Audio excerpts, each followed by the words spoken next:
A partir do momento que você se dispõe a representar uma causa e trabalhar em benefício do próximo, para tentar diminuir as desigualdades sociais que existem e as desigualdades no acesso a tratamentos adequados para uma determinada população, você começa a encontrar outras pessoas maravilhosas que têm os mesmos objetivos e fazem esforços semelhantes por todo o mundo. La Alianza Latina está formada por 110 organizaciones miembros de 21 países que representan a millones de pacientes. El mayor beneficio que nos otorga Alianza Latina es conectarnos con organizaciones que están trabajando en lo mismo que nosotros. El poder interrelacionarnos y conocer a nuestros pares en los diferentes países, aprender de sus experiencias y nosotros poder brindarles las nuestras para que entre todos las organizaciones nos fortalezcamos y tengamos una única voz. La Alianza Latina constituye un proceso de construcción colectiva que nos permite entender las dificultades y las diferencias y las necesidades de lo particular a lo general. O projeto Aliança Latina, cada vez mais, ele está se fortalecendo na medida que os seus membros se fortalecem. Por medio de Alianza Latina aprendimos que juntas somos más fuertes y lograremos mucho más por el bien de todos los pacientes de enfermedades crónicas. La acción que nosotros hicimos junto en Panamá fue participar en la mesa del diálogo por la salud para establecer políticas públicas convocadas por el gobierno. Nosotros presentamos el proyecto Manual para la Felicidad al Premio Alianza Latina 2015. El proyecto fue seleccionado entre los 5 finalistas y recibimos el premio ganador, un incentivo económico que nos permitió desarrollar este proyecto y llevarlo a los pacientes y a muchas empresas en Bogotá, Colombia. Nós do GAS aprendemos bastante durante o programa e o grupo passou a se desenvolver melhor, mais profissional, buscando objetivos claros e trabalhando ferramentas realmente que nos auxiliam no desenvolvimento da associação. É muito importante que o esforço realizado pela Aliança Latina esteja alinhado com os desafios do milênio e também a agenda de propostas da Organização Mundial da Saúde. O nosso próximo desafio agora é estreitar o relacionamento com as sociedades médicas, com a academia e com os órgãos governamentais, que já perceberam a nossa presença e precisam se abrir mais para colaborar com essas diferentes organizações que estão se fortalecendo na América Latina. Alianza nos enseñó a hacernos visibles, a que todo el mundo nos conozca, a que los hematólogos nos conozcan, a que los pacientes nos conozcan. Alianza Latina representa para mi organización avance y actualización. Es lo mejor que me ha podido ocurrir en mi vida, incluso por mi salud y por la salud de los demás pacientes. He aprendido mucho en Alianza durante 10 años. La Alianza Latina para mí significa unión.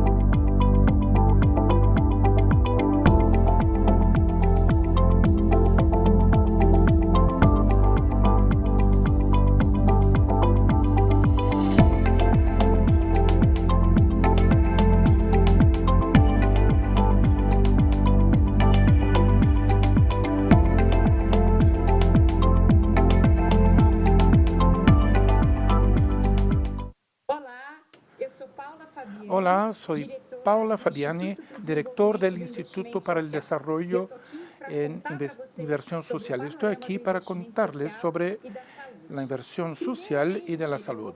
En primer lugar, voy a presentarles algunos datos mostrando qué es el índice y dándoles un poco de datos sobre la salud. Y luego pasamos a nuestro panel donde tenemos el Bob Davis, que hablará sobre tecnología para captar recursos y otros movimientos en el área de tecnología y también para el área social. También tenemos una charla muy interesante con Antonio Carlos Pipongi, que es un accionista de Droga Raia Brasil, un filántropo, y Claudia Matarazzo, que es la directora de la empresa Bien Mayor. Voy a pasar ahora a mi presentación, la que está en pantalla. Quería, en primer lugar, hablar un poco sobre IRIS. Somos una organización que trabaja para promover la inversión social privada para el desarrollo de una sociedad más justa y sostenible. Creemos en la fuerza de la inversión social, de la filantropía estratégica para crear una sociedad mejor. Y nosotros representamos a la Charity Foundation, presente en todos los continentes del mundo. Nosotros somos los que representamos acá en Brasil a IRIS. ¿Cómo actuamos? Fortalecemos a la sociedad con proyectos de impacto, ofrecemos consultoría a empresas, familias y también a organizaciones sociales y generamos conocimiento con encuestas, debates y formamos parte de la Asociación Brasil. Ahora un poco sobre la inversión social y salud. La posición de Brasil, de acuerdo con el ranking de solidaridad, es el de número 74 de 140 países. Aquí tenemos la posición de los países de Latinoamérica. Sé que tenemos muchos países de Latinoamérica que nos ven. Brasil está en la posición 8 entre todos los países, con 3 preguntas básicas.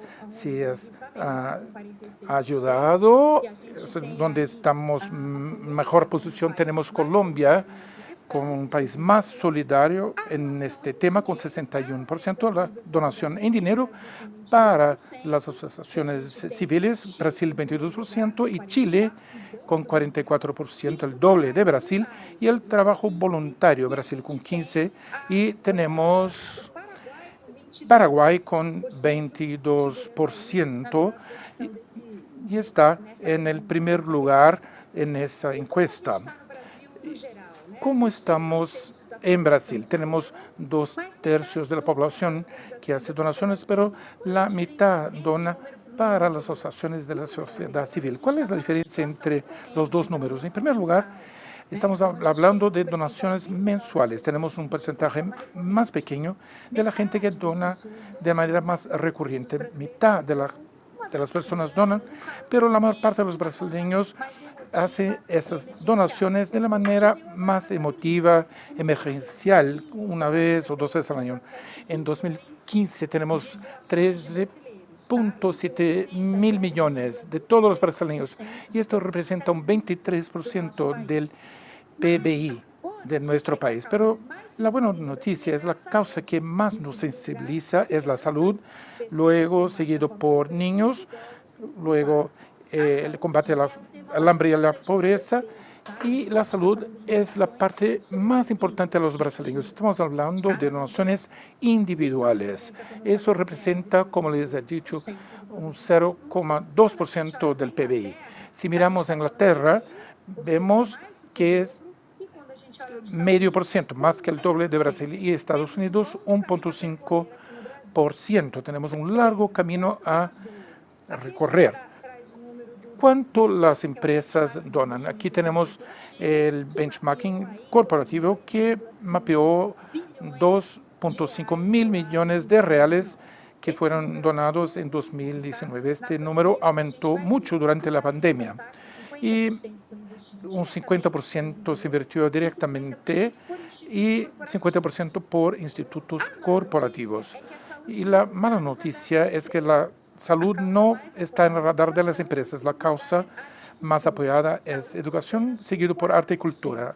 Salud, solamente un 4%, lo que cambió durante la pandemia. En la pandemia tuvimos más de 6 mil millones de reales donados, un 85% de ellos vinieron de empresas. La gran mayoría de estos recursos fueron para acciones para la salud, es decir, hay mucho espacio para que las empresas donen a la causa de la salud. Y quisiera contarles sobre el Fondo Emergencial para la Salud Coronavirus Brasil, que fue una iniciativa liderada por IRIS con la ayuda de la plataforma Bien Social y un movimiento bien mejor que nos ayudó a traer otros colaboradores, y luego Carola nos va a contar un poquito sobre esta charla. Fuimos capaces de captar 40 millones que se destinaron a hospitales filantrópicos y también organizaciones que hacen producciones de test y investigación de más de 10.000 donadores. Y nosotros beneficiamos varios hospitales, llevamos equipos que ahora son un legado a estas instituciones y también equipos de protección personal para los médicos y también fármacos. Y con eso yo termino mi presentación y llamar la presentación de Buddy Davis, que es nuestro invitado, que les va a contar un poco sobre tecnologías para captación de recursos. También nos va a hablar un poquito sobre el efecto de estas nuevas tecnologías y la aceleración durante la pandemia, mostrando cómo nuevos entrantes con plataformas digitales y las mismas empresas, qué significa todo eso para las organizaciones de la sociedad civil, y también mostrando otras maneras de realizar donaciones con nuevas monedas, las criptomonedas, el uso del blockchain, de la inteligencia artificial, de los games y otras tecnologías que pueden beneficiar a la cultura de donación y las organizaciones de la sociedad civil, y asimismo fortalecer el movimiento filantrópico. Y con eso llamo a George Davis de la Head of Policy at the Charities Aid Foundation in the UK, and I also run our in-house think tank, Giving Thought, where one of the things we do is look at the impact of emerging technology on civil society and the ways in which people are able to support organizations. And I'd like to talk to you today about some of that work and the thoughts that we've had on the ways in which artificial intelligence and other disruptive technologies might affect otras tecnologías disruptivas pueden impactar. Primeramente, me gustaría explicar lo que estamos hablando, porque creo que es importante distinguir entre las tecnologías que ya están en uso en nuestra vida, como tecnologías digitales, redes sociales de la Internet. Y lo que más me interesa es una variedad de tecnologías emergentes que en general son mencionadas en el contexto de la cuarta revolución industrial. Aquí tenemos algunos ejemplos de esas tecnologías, como inteligencia artificial, blockchain, computación cuántica y realidad virtual aumentada. Y en primer lugar quería decir por qué es importante para nosotros como personas interesadas en la sociedad civil, en caridad, filantropía y inversión social. Como modo de ayudar a la sociedad civil, necesitamos saber qué está pasando en tecnología. Creo que hay tres motivos por que las personas trabajan angariando fondos o captando fondos. En primer lugar, creo que esas tecnologías nos van a afectar o impactar el lugar donde vamos a utilizar para hacer donaciones. Creo que en segundo lugar, cuando vamos a estos lugares, ¿qué es lo que donamos que va a cambiar potencialmente en el futuro en términos de tipos de activos y valores que vamos a donar? Y finalmente, algo que va a impactar la manera que apoyamos las causas es cómo donamos, en términos cómo tomamos decisiones sobre qué ayudar y por qué. Bueno, sobre el primero, yo diría que el paño de fondo, el contexto es qué pasa con la tecnología después de esta tendencia a afectar la sociedad civil y el sector social en todos los lugares del mundo, que es un mercado creciente, mucho más lleno de gente que quiere donar.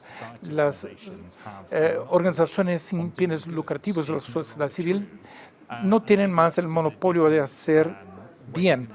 Hay otras maneras que están sufriendo competencia, como por ejemplo las plataformas de campañas sociales que permiten a la gente contribuir, también empresas que tienen un propósito social, y creo también que hay personas que donan directamente. Es decir, no hace falta más intermediarios. La gente puede dar directamente a las organizaciones o a otros individuos. Creo que en términos de tipos de organizaciones vemos un aparecimiento de empresas basadas en tecnología, digitales.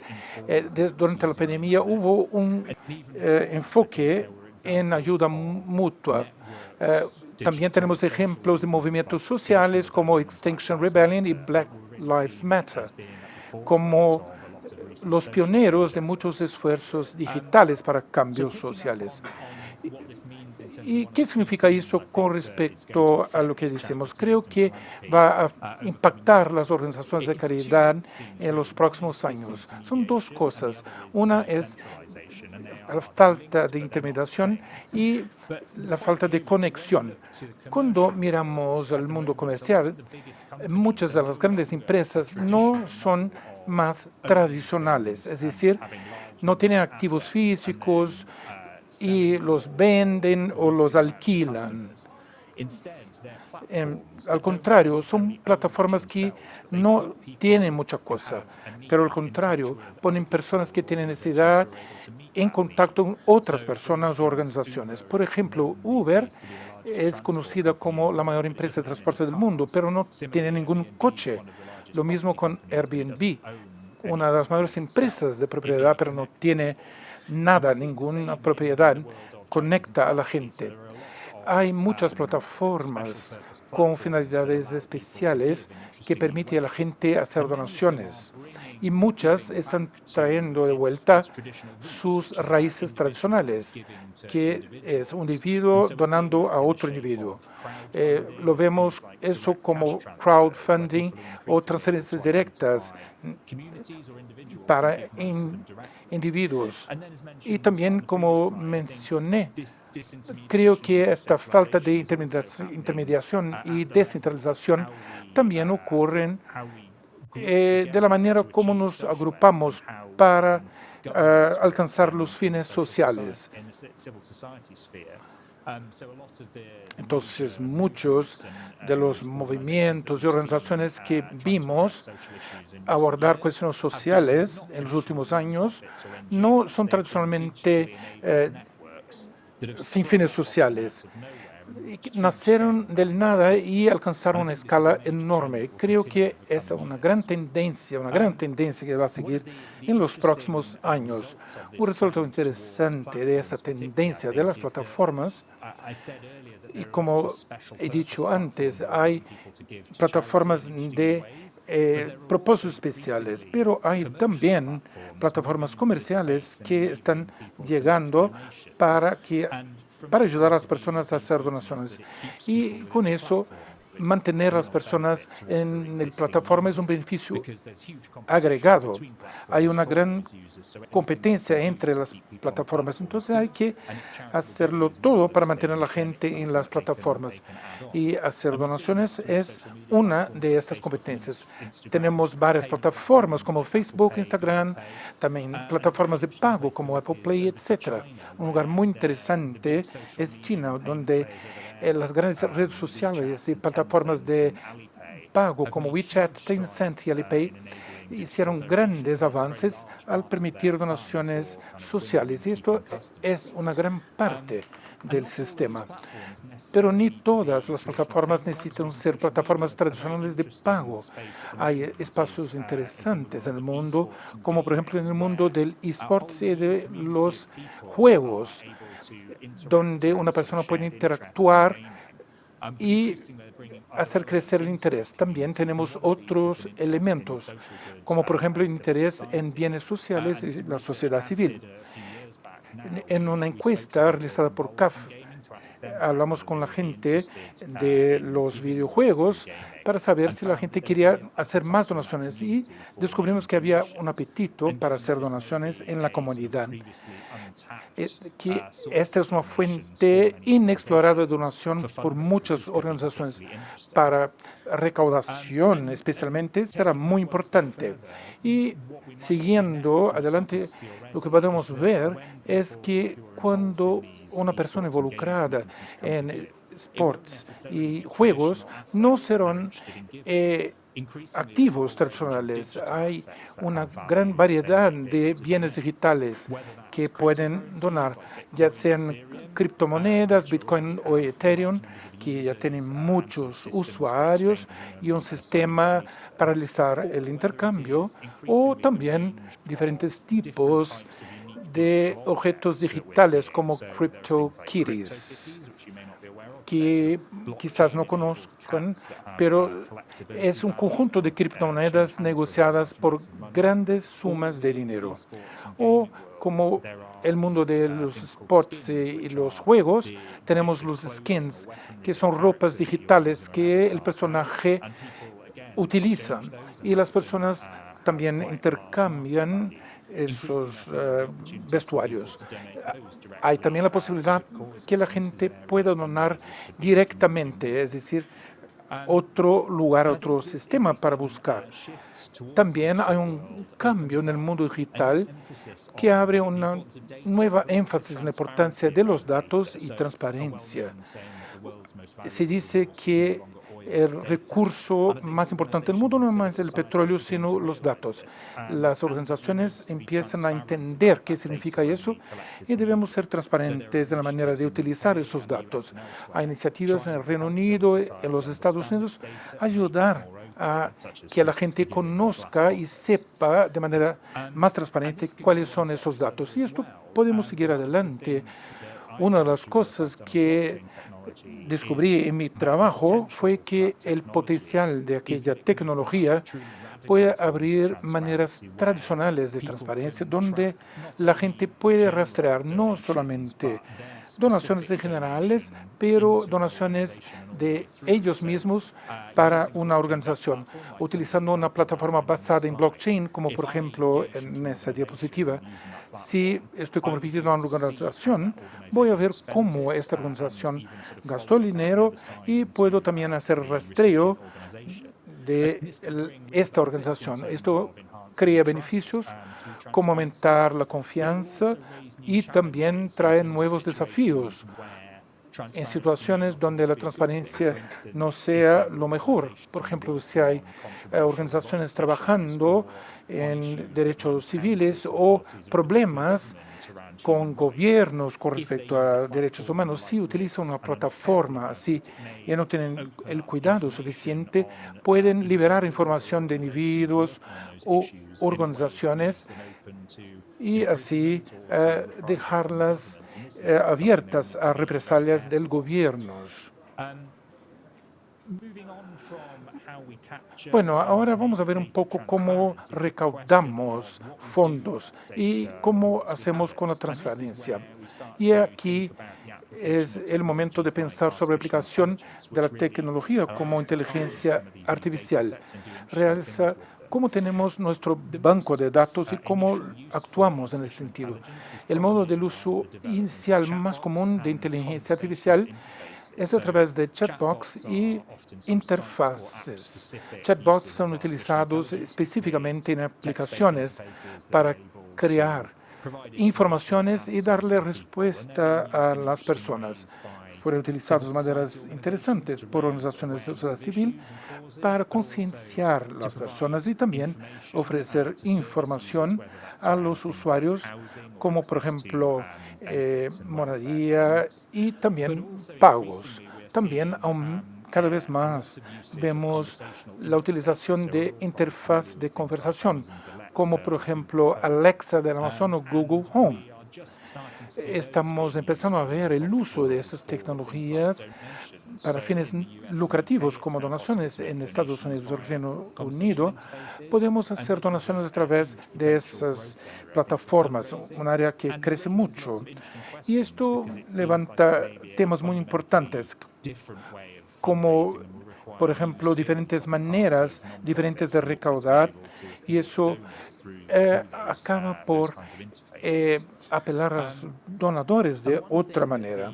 Otra cosa que aumenta la dependencia en las interfaces es que esas interfaces en general son sustentadas por la inteligencia artificial, porque la información viene como consejos, recomendaciones adaptados a nuestras voluntades, una cosa que nos acostumbramos en otras áreas como la inteligencia artificial. Y incluso si sabemos qué pasa, hay recomendaciones importantes sobre cómo cosas que comprar, músicas para escuchar y films para asistir. Nosotros estamos acostumbrados con todo eso, pero una cosa que las instituciones de caridad precisan estar cientes es que a medida que nos volvemos más acostumbrados con eso, puede ser extraño, no podemos ser alcanzados por otras personas. Entonces creo que en los próximos años, y vemos los primeros señales, son algoritmos basados en calidades donde las personas utilizan inteligencia artificial para recibir recomendaciones con causas específicas en la región de donde viven. Y esto será basado en el comportamiento anterior de esa persona o personas semejantes. Y esto, por supuesto, lleva la caridad y filantropía en una dirección específica, ser basada en datos y evidencias. Y eso pone el lado racional de la filantropía justo delante. Sin embargo, la filantropía siempre exigió un equilibrio. Tecnología también nos permitirá apelar para el lado emocional o empático de las cosas. Hay un conjunto de tecnologías para la experiencia de inmersión y empatía, y creo que estos serán muy valorosos para recaudación de valores en el futuro.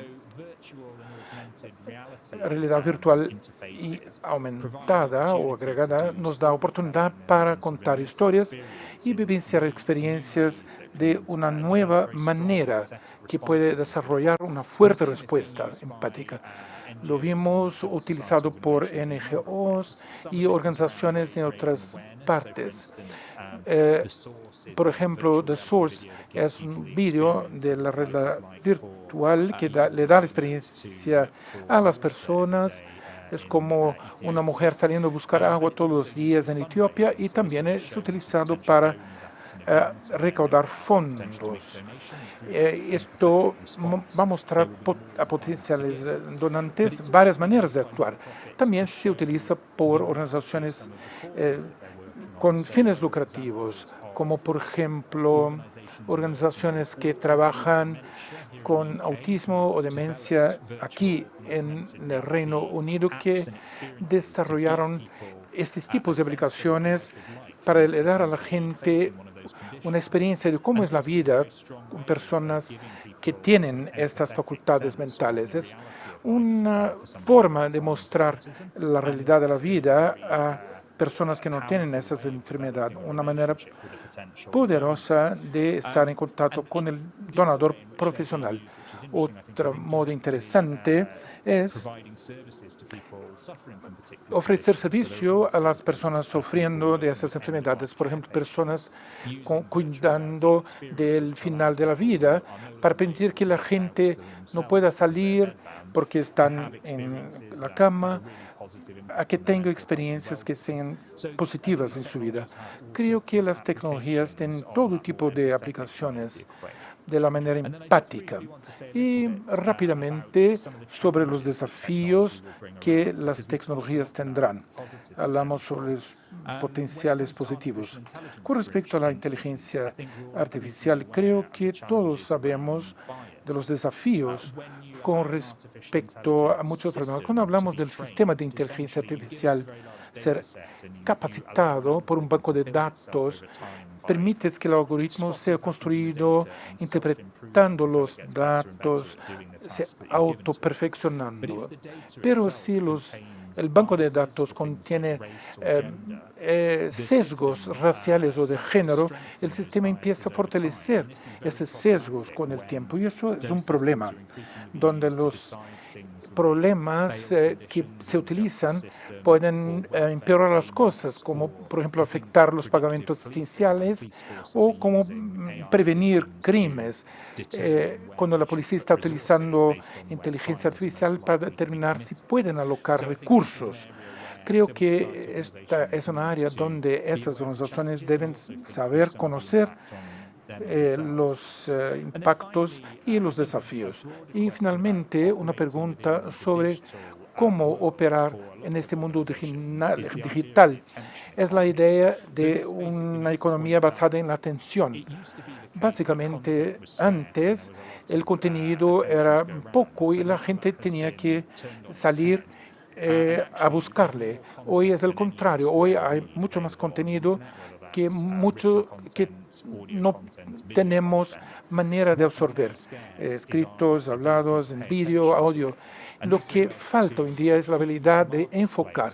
Y esto llevó a un enorme mercado donde las empresas valoran nuestra simple atención. Y sabemos que esto generó problemas, donde empresas de redes sociales en todo el mundo emplearon herramientas y técnicas para capturar y mantener nuestra atención, utilizando recursos perjudiciales a nuestra mente, utilizando recursos perjudiciales que nos lleva a un vicio que puede ser como a juegos de azar.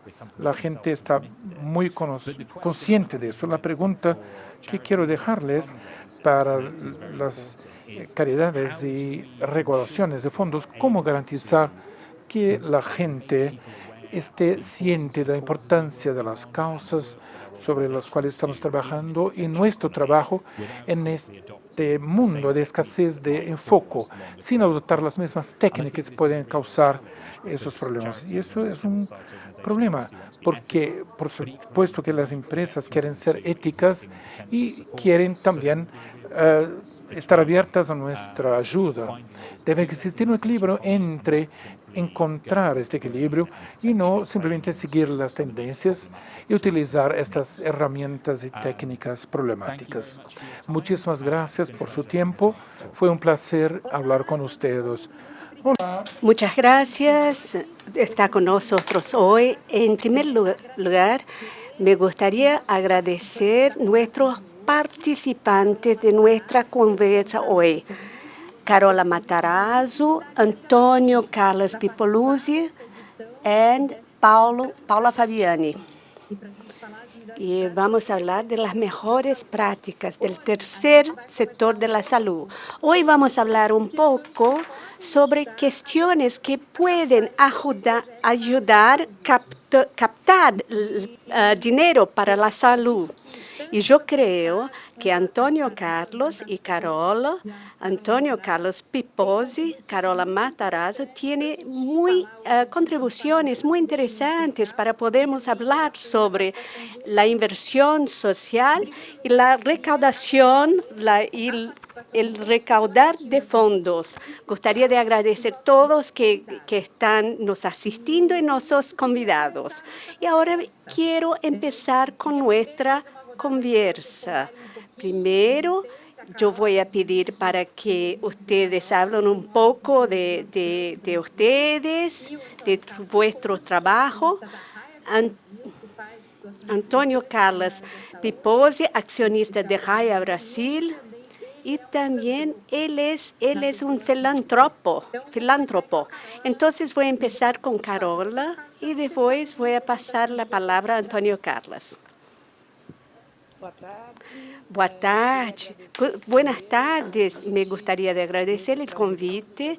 Es un placer y me gustaría desear un excelente evento. Soy Carola Matarazzo del movimiento Bem Maior, un movimiento que emergió a unos años para promover la filantropía en el país. Hicimos acciones importantes en la área de la salud. Tenemos inversiones en tres ejes importantes: filantropía en el país, también locales con bases comunitarias, y también invertimos en la área de salud y educación, en ejes estratégicos que pueden ser escalonados y donde podemos hacer los cambios necesarios de las políticas en el país. Bueno, una introducción rápida. Soy ingeniero. A 43 años me dediqué al business de farmacias para liderar la construcción. Hoy es Droga Raia Brasil, que es la mayor compañía en Brasil de medicamentos. Estoy acá para conversar, anticipar un poco. Yo tuve la felicidad de comprender cómo es valoroso tener una capilaridad, tener empleados que están aculturados, y cómo todo eso es muy fuerte para promover la filantropía. Entonces, estoy muy feliz. Tengo un hijo que trabaja en la área social. Tenemos la área de ACP, donde fomentamos estrategias para las organizaciones,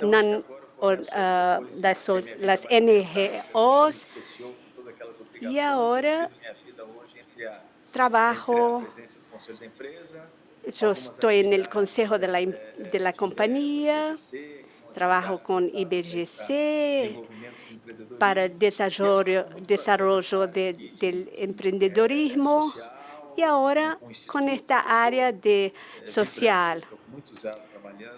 Y estoy ayudando mucho en el planeamiento estratégico de las organizaciones. Entonces, contarnos un poco sobre eso. Voy a empezar con Carola. Mucho placer, Paula. El movimiento Bem Maior tuvo una acción muy relevante en esta época de pandemia. Fuimos todos pegos con incertezas, con incertidumbre en el mundo. En marzo, junto con IDS, que es con Paula, constituimos un fondo emergencial para la salud, donde beneficiamos los hospitales filantrópicos en Brasil, y agimos muy rápidamente. En una semana, en 7 días, 24 horas, conseguimos montar una red de colaboradores, apoyo con una asesoría jurídica, muchos que nos ayudaron. Instituimos este fondo emergencial para la salud, y también tuvimos la ayuda de Droga Raia Brasil, más de 10.000 donadores, y pudimos reunir los hospitales, a Fiocruz, y junto con eso, el movimiento Bem Maior apoya muchos proyectos en todo Brasil. flexibilizamos el presupuesto para apoyar todos con medicamentos, con cestas básicas también, acciones paralelas, haciendo una movilización de recursos. Tuvimos una fuerte actuación y también, como yo soy consejera en algunas organizaciones de la sociedad civil, pude ayudar a algunas organizaciones movilizando y captando recursos, ejerciendo la ciudadanía y la solidaridad que creemos tanto en el país. La sociedad civil tuvo una rápida respuesta muy importante en la estructuración de acciones para la salud y también la área social y asistencia social. Y después podemos contar más detalles si quieres. Muy bueno. Tenemos la satisfacción de ver más de 6.000 millones de reales que se movilizaron en esa pandemia, la mayor parte de ellos por parte de las empresas, pero sabemos que este número es mucho más grande. Sí, tenemos las donaciones de personas físicas. Ahora empezaremos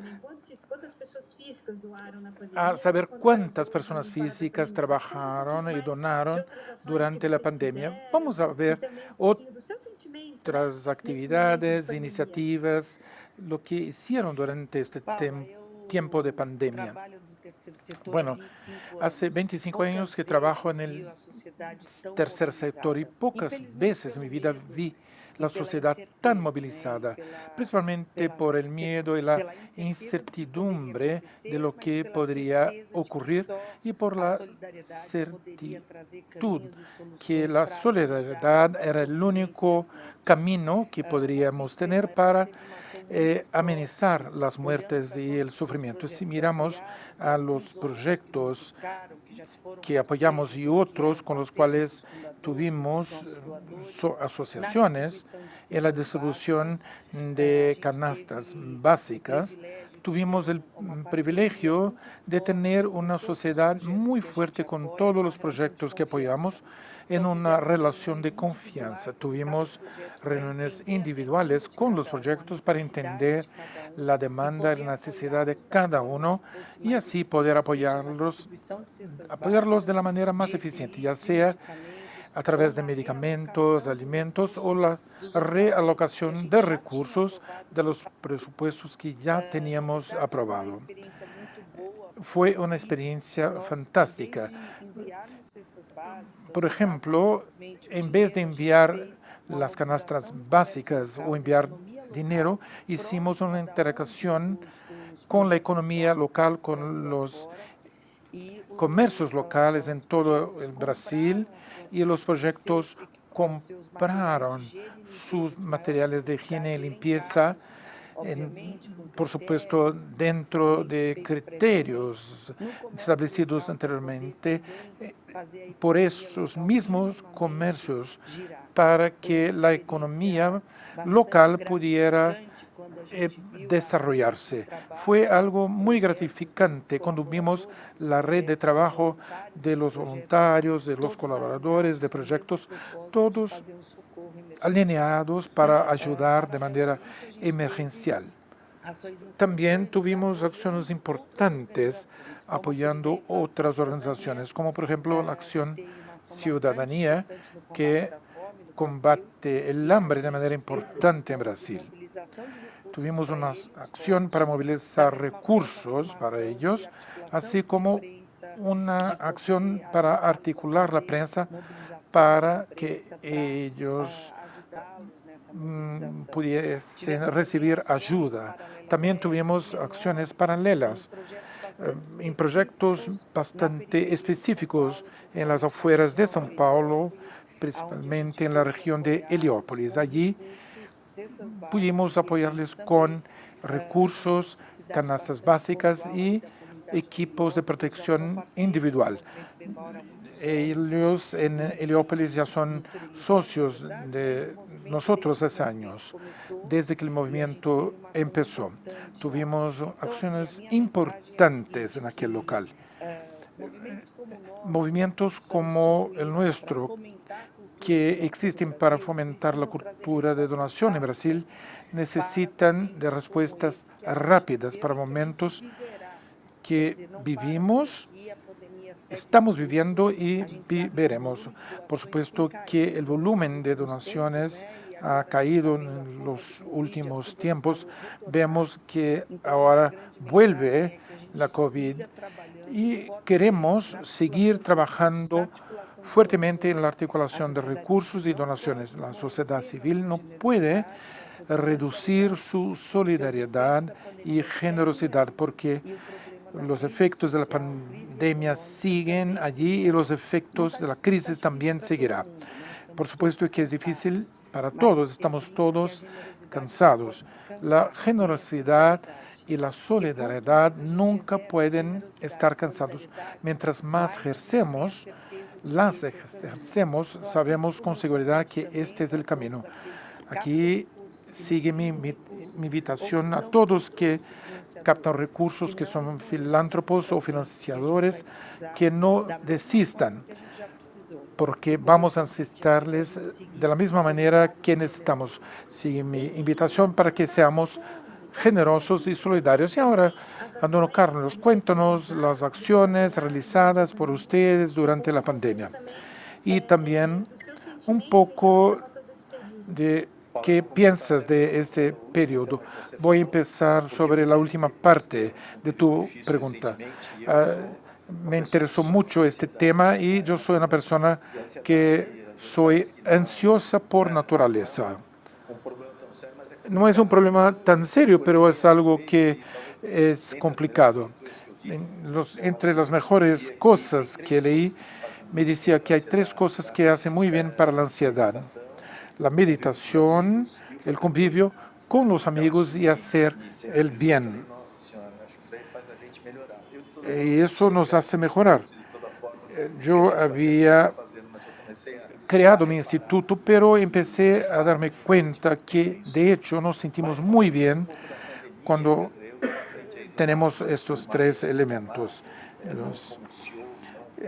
Por supuesto que como un presidente de consejo que ayudó al CEO durante todo este periodo, les digo que el primer impacto es muy difícil. No sabemos el impacto de la extensión del problema. Muchas veces esas medidas son desconocidas. Por ejemplo, con respecto a la máscara. Al principio la gente decía que no utilizáramos la máscara. Nosotros, del sector farmacéutico, que estuvimos abiertos durante toda la pandemia, creo que hemos contribuido mucho para crear mecanismos seguros para que el comercio pudiera estar abierto. Entonces, primero nos preocupamos con los colaboradores, luego con los clientes. Medidas de higiene y seguridad se tomaron, incluso la existencia de apoyo psicológico, telemedicina. Por supuesto que ahora tenemos que pensar. La empresa va bien, pero la sociedad demanda recursos. Y nosotros, el Consejo, discutimos cómo podríamos ayudar. Una de las grandes potencialidades es nuestra extensión territorial aquí en Brasil. Entonces, buscamos concentrarnos en el interior de Brasil. No somos fruto de 2 empresas que se hundieron y también esto siempre fue un propulsor de nuestro crecimiento. Entonces decidimos elegir 50 hospitales, todos ubicados en el interior de Brasil. También iríamos a hacer la evaluación de la necesidad, de la transparencia, y a partir de ahí iríamos a elegir. tenemos 25 millones de reales alocados para esto. No sabía que sería un proceso tan difícil. Tenemos que ser muy justos en nuestra elección, buscando atender a los hospitales según sus propias necesidades, hospitales grandes y pequeños, es decir, también la elección de productos a partir de las solicitudes que nos llegaban. También hicimos disponibles las consultas a distancia, remotas, con médicos del Hospital Albert Einstein, por ejemplo. En ese sentido, tendríamos unos recursos muy bien empleados. Y hicimos nuestro trabajo. Si por un lado teníamos esta presencia en todo el Brasil, fue justamente el apoyo que tuvimos de nuestro grupo de colaboradores que nos ayudó mucho. Soy una persona que está muy feliz de participar de una empresa que tiene como propósito cuidar de la salud de las personas. Y las personas que cuidan se sienten felices en cuidar. El ser humano son buenos por naturaleza, los seres humanos. Y eso es impresionante, la conexión que hay con los hospitales, desde los tratos burocráticos hasta la llegada del auxilio. Y creo que esto ha sido una acción que involucró a toda la empresa. Hoy el desembolso llegó a un 100%. Por supuesto que queremos donar a muchos hospitales, pero no tenemos la seguridad para hacerlo. Hoy es muy importante una prestación de cuentas clara para la sociedad. Una vez que damos auxilios relevantes a la sociedad, y este es un tema muy importante, quizás la fase final del proyecto sería la rendición de cuentas. En paralelo, tenemos un instituto y ahí utilizamos de la creatividad que nos enseñó mucho. Crear una plataforma de donación. Por un lado, donadores y por otro, receptores. Quizás una de las lecciones que aprendí fue que muchos de esos donadores necesitan ser estimulados a donar. Muchos por falta de convicción o por no confiar en la honestidad del proceso o no saber a quién donar, muchas veces esas personas tenían un potencial de donación, pero estaban calladas. En ese sentido, comprendí que la donación debe ser estimulada, debemos saber pedir. Y por el otro lado, aprendí que las organizaciones que tienen un liderazgo bien definido son fundamentales para que lleguen los recursos. Un liderazgo creíble es fundamental para que podamos hacer que los recursos lleguen donde deben llegar.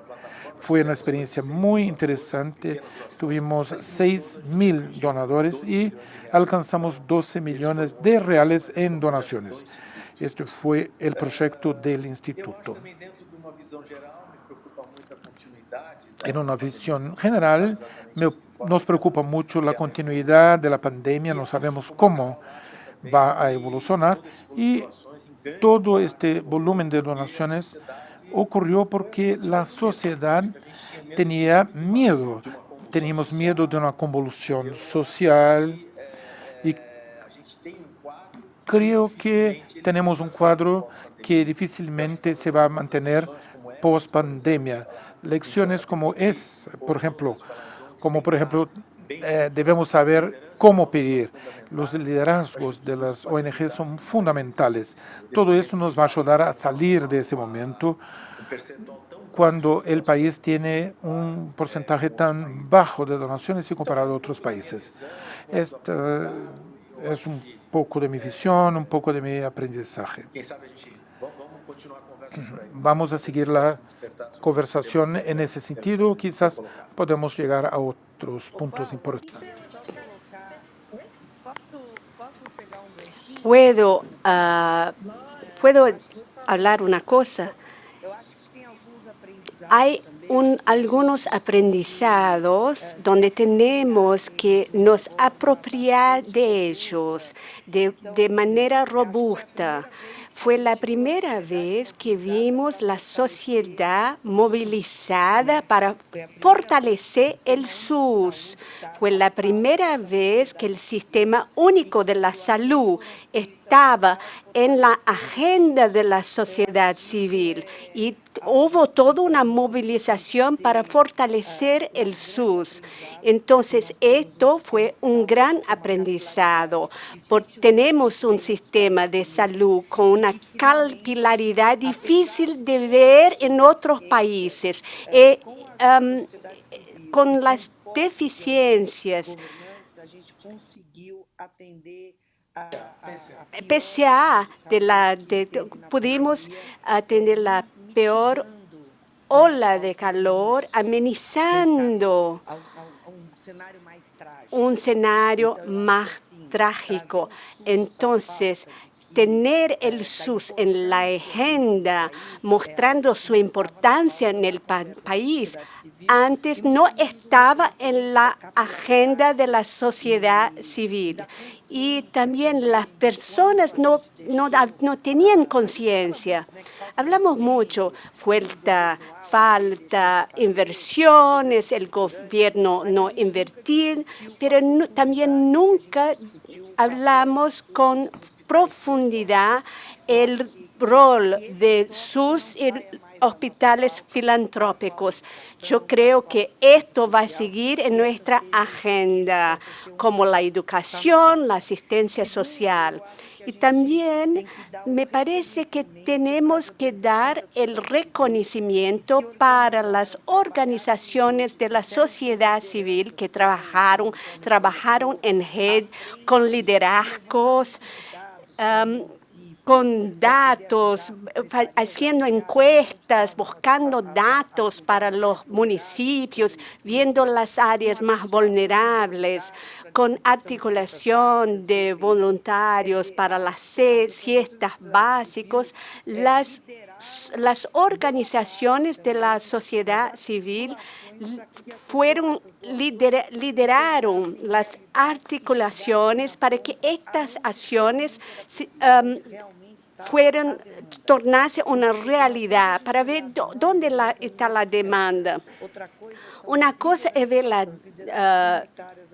demanda, otra cosa son el liderazgo comunitario, el liderazgo de la sociedad civil que conoce el problema. Y estas organizaciones trabajaban en red con suceso, montaron parcerías y yo creo que esto debe ser un aprendizado. Yo espero que esto sigue después de la pandemia. Y grupos de filántropos como Movimiento Mayor, como Antonio, tuvieron mucha dificultad. Más allá de la captación, tuvimos la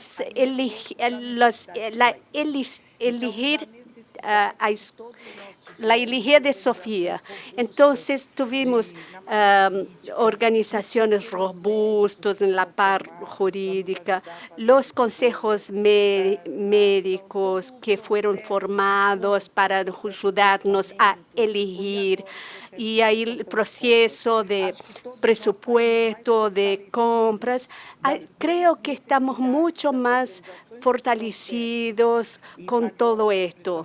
Y ahora también con la rendición de cuentas. Esto parece obvio, pero no es. Es muy diferente cuando trabajamos con presión de tiempo, sabiendo que las personas pueden morir, pueden tener hambre, no tienen material de limpieza ni agua. Entonces, cuando estamos tan presionados con el tiempo, es todo mucho más complicado. Entonces, la conciencia conciencia ampliada de los problemas estructurantes que el país tiene, esta conciencia tiene que seguir. No podemos mañana, después de la vacuna, no podemos celebrar la victoria y olvidar de las cosas que necesitan ser organizadas, miradas, pensadas en el país. Con toda certeza, estamos hablando de salvavidas, entonces no es una cuestión, no tenemos mucha elección, no tenemos. Ese es el legado de la pandemia. Y también tenemos que nos orgullar de tener un SUS que es el mayor del mundo. El SUS, la salud pública universal de Brasil, la estrategia de RAIA de Brasil, el fondo emergencial, con un legado para estas organizaciones. Ahora quiero ver un otro tema con ustedes, es saber pedir. Las organizaciones tienen que saber pedir. Antonio habló de seguridad, confiabilidad. Todo esto emerge cuando en la hora de la elección. Entonces, ¿qué es importante para vos en la elección de proyectos? Entonces, ¿cómo es esta elección? Pegando pouquinho pelo começo que você falava, né? Falar essa coisa de saber pedir. Bueno, al principio decía sobre cómo saber pedir. Yo tuve la experiencia, luego de crear la plataforma, empezamos a pedir, a hacer solicitudes. Entonces, empecé a pedir a uno y a otro. Y es curioso, tenemos dos tipos de respuesta. La primera es: mira eso, llegaste y no sabes a quién donar. Y hay otra respuesta que es: bueno, ya doy a sus donaciones a ese o aquel. Hay que saber qué hacer. Yo participo mucho del endowment de Colle. Cuando se crea un desconfort, creamos la posibilidad de que las cosas salgan. Me acuerdo del doctor Petrillo, que siempre que jugamos a fútbol, sentaba en el banco y diciendo: bueno, voy a ser un pesado toda la vida. Este es mi rol. Estoy acá para ser un pesado. Debemos saber cómo pedir y ser, de hecho, un pesado. Tenemos la donación por la vanidad. La gente es la vanidad del bien. La gente quiere mostrar que han donado más que el otro. Lo que hizo la televisión Globo fue importante para decir qué hicieron las empresas.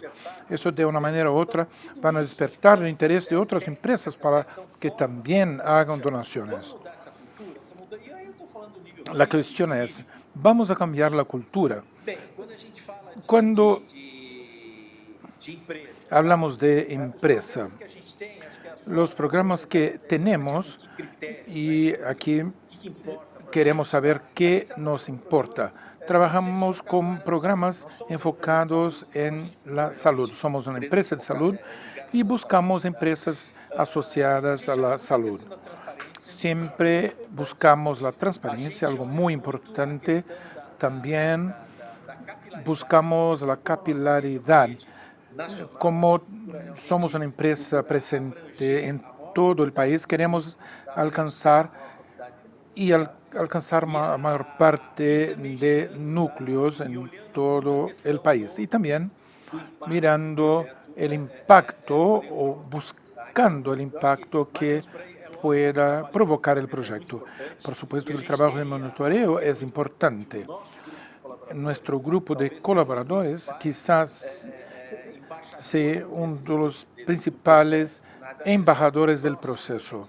Están muy próximos de las entidades que ayudamos. Podemos hablar de varios estados de Brasil y este acercamiento nos permite monitorear toda la cosa, principalmente la parte de la contabilidad de la empresa que se hace a través de informes, pero este seguimiento también es algo importantísimo. Muy interesante, Antonio Carlos. Has mencionado el monitoreo y voy a hablar un poquito sobre eso con Carola. ¿Qué les importa con el movimiento B mayor o la elección de sus proyectos? Y con respecto al monitoreo, ¿qué es lo que hacen? Nosotros trabajamos con evaluación de impacto en IDIs, es decir, medir el impacto generado por un proyecto para poder calcular cuánto retorno esto dará al inversor social. Pero en una epidemia debemos salvar vidas y este es el impacto generado. Es difícil para una organización pequeña, yo sé que ustedes apoyan pequeñas organizaciones para hacer este tipo de evaluación. ¿Cómo monitorean esos proyectos y cómo eligen esos proyectos? Bueno, les voy a contar, pero quiero aprovechar una respuesta de Antonio. Hace poco, Antonio, aprendí con un socio de trabajo. Yo formo parte de un grupo de estudios de villas, de favelas, y aprendí que la falta de confort es pedagógica. Debemos ejercer el desconfort pedagógico. Yo digo que debemos transformar la indignación en donación, pero me gusta mucho la expresión desconfort ideológico. Estamos alineados con Antonio, tenemos los criterios de elegibilidad, de transparencia y también de escalabilidad en los pequeños proyectos y los grandes. En los pequeños proyectos que apoyan aquellos que tienen impacto local, estamos hablando de empresas pequeñas. Hicimos un edital público. Después de hacer esta elección, elegimos 100 proyectos. Los 100 proyectos podrían recibir los recursos, pero decidimos hacer una votación popular. Lo que imaginábamos y lo que de hecho nos trajo una legitimidad de la relevancia y necesidad de aquel proyecto en aquella comunidad. Entonces, utilizamos el monitoreo a distancia. Tenemos idea de visitar todos los proyectos este año, por lo menos 2 veces. Ya tenemos la sociedad con una empresa aérea que nos iba a dar los billetes, pero todo se acabó. Hicimos el monitoreo remoto. Tenemos un socio, el Instituto FIC, y aquí les agradezco públicamente por su sociedad. El Instituto Bem Maior, la campaña Bem Maior, existió gracias a nuestro socio FI. Tenemos reuniones 2 veces al mes con los líderes de todos los proyectos. Las reuniones son grabadas para que más tarde podamos saber los puntos de convergencia y los desafíos. También tenemos una sociedad con la escuela abiertas para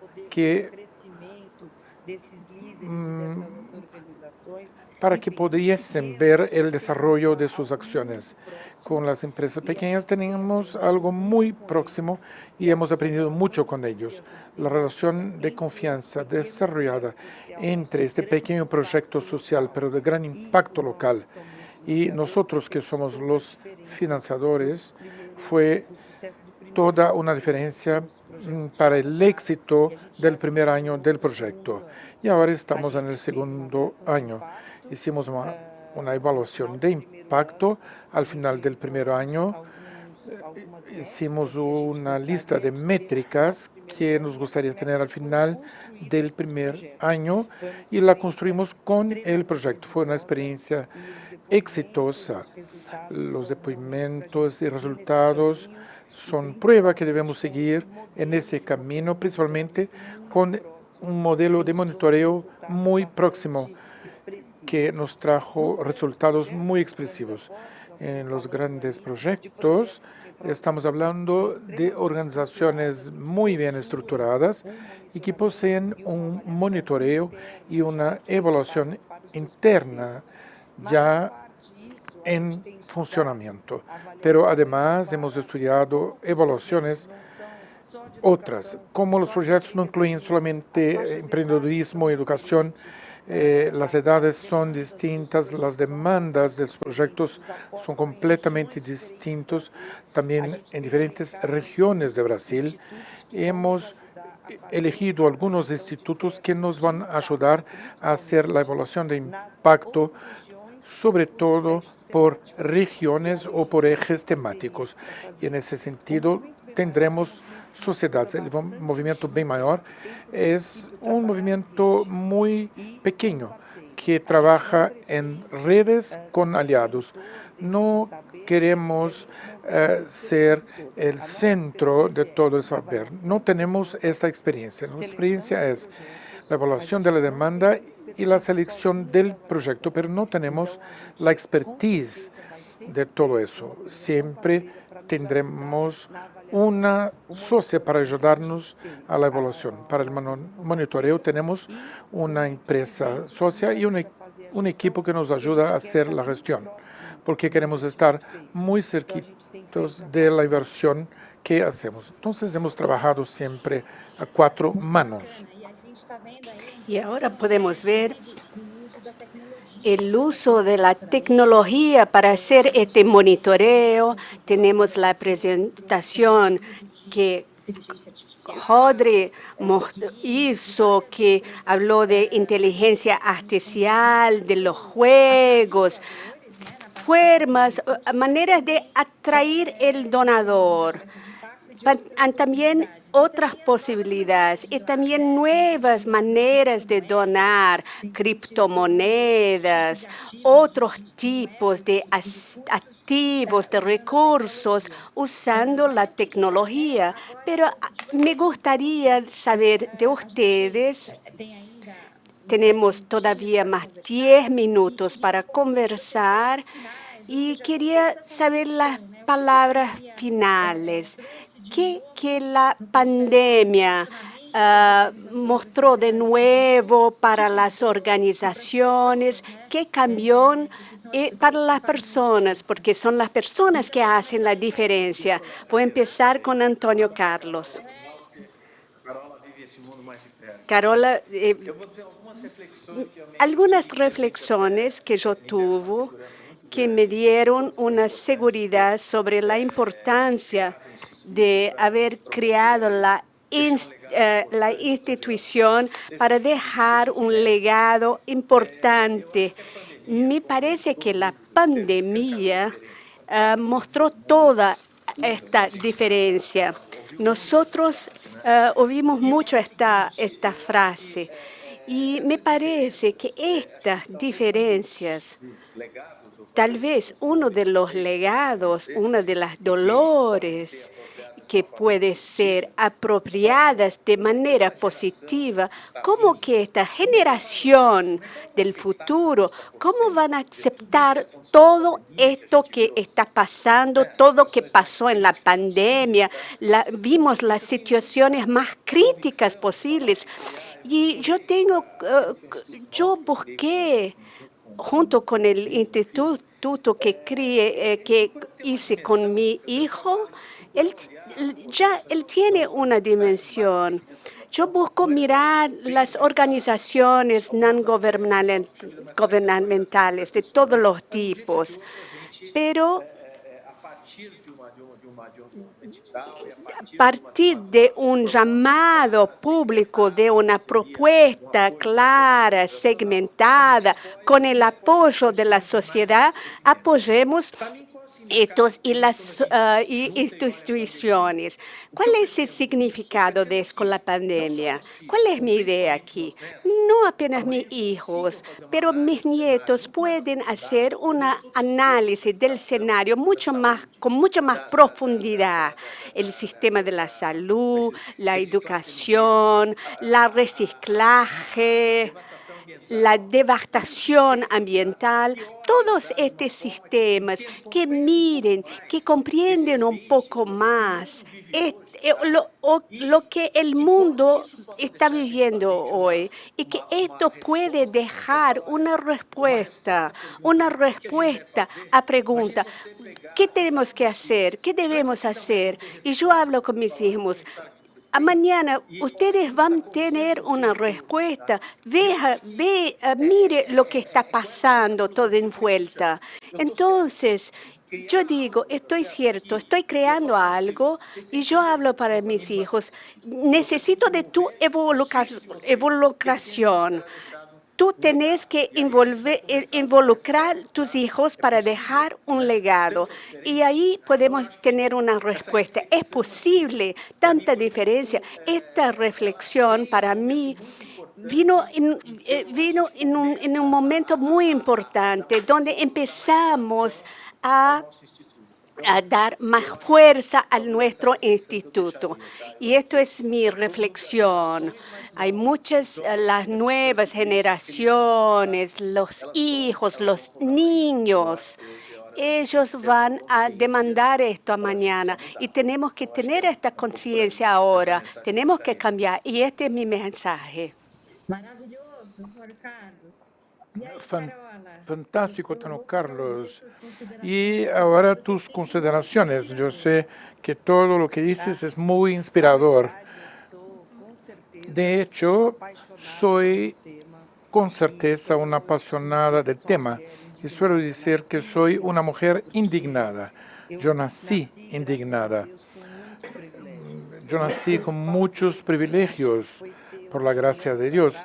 Y si miro hacia atrás, yo veo que tengo hijos, soy casi abuela, pero el mayor privilegio que tuve no fue el barrio donde nací o los lugares que frecuenté, pero seguramente una educación muy robusta en términos de valores, donde mirar al otro, hacia el próximo, los que estaban a mi lado, fue lo principal que aprendí en mi casa. Cuando logramos ser un ser empático y mirar hacia el otro, salimos con un equipaje emocional y también conscientes del problema del otro, que también son los nuestros, porque vivimos todos en el mismo lugar, en el mismo planeta. Y así pasamos a sentirnos parte. Si somos parte, la solución también es nuestra. Como planteó muy bien Antonio Carlos, el problema es de todos nosotros y la solución pasa por un pacto colectivo de todos los sectores, todos los individuos, del gobierno, de las empresas, de la sociedad civil. Nosotros somos la sociedad civil. Entonces, no podemos decir que la solución está en las empresas, en el gobierno, está en la sociedad civil. Nosotros somos la sociedad civil, nosotros elegimos nuestros gobernantes. Este pacto colectivo y la conciencia que nosotros formamos parte de la solución, somos empáticos con los desafíos, problemas y también las oportunidades que tenemos en nuestras manos para dejar legados, para dejar una nueva moral y no un nuevo normal. Nunca ha sido normal el volumen de desigualdad que vivimos en este país, los problemas que enfrenta el mundo, los problemas de todo tipo, los problemas de salud que tenemos en el mundo.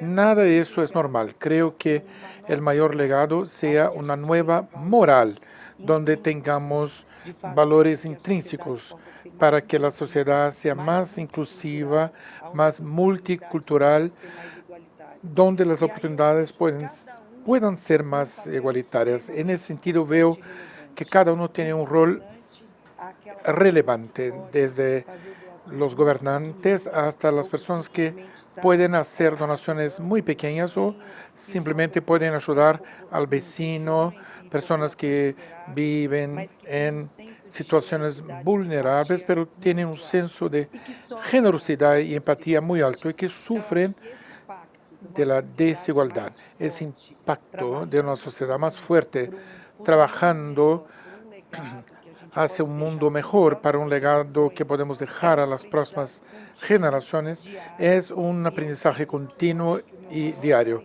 Digo que mi mayor aprendizaje, o el mayor aprendizaje, es que debemos enseñarle a nuestros hijos y nietos. Necesitamos de una sociedad que entienda que la solución pasa por todos.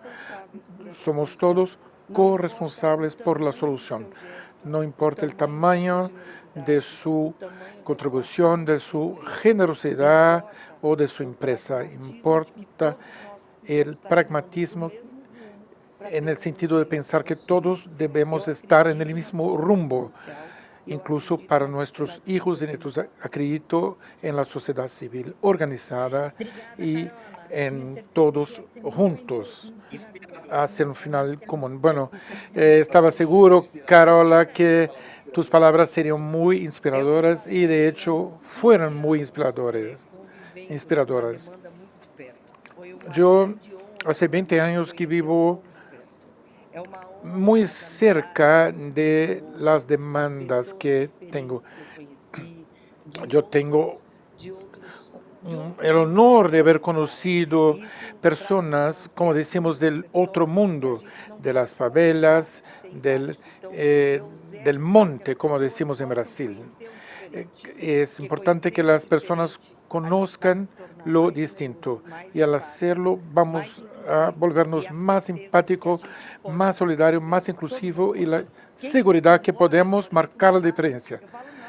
Los que dicen que no pueden hacer la diferencia, me pongo muy cabrera. Bueno, muchas veces la gente viene con los argumentos más estúpidos. Es algo que no puedo aceptar. La gente diciendo que no puede hacer nada. Eso me pone muy cabrero. Cuando empecé a hablar durante la pandemia, yo llevaba datos y números, pero me di cuenta que la gente necesita entender el ser humano. Va más allá de una evaluación binaria, de una plantilla de Excel. Estamos hablando de una transformación para una sociedad mejor. Entonces, resolví hablar más desde mi corazón que las planillas de Excel. Para los que quieran las planillas de Excel, podemos enviarles todo lo que tiene que ver con proyectos y lo demás. Muchísimas gracias, Carola. Gracias, Antonio Carlos. Creo que tenemos ahora, además de temas de la salud, otros temas que debemos enfrentar: desigualdad, inequalidad racial, de género, y necesitamos de una nueva moral y no de un nuevo normal. Debemos unirnos en nuestras diferencias. Quisiera una vez más agradecer a Alianza Latina por invitarnos. Quisiera también agradecerles a ustedes dos, que fueron maravillosos y hablaron sobre temas tan importantes. Y con eso finalizo mi panel. Muchas gracias y un abrazo a todos los que nos ven. Gracias y también un abrazo a todos y todas. Fue un enorme placer participar. Gracias a todos y todas. Hasta la próxima. Adiós. Hasta pronto.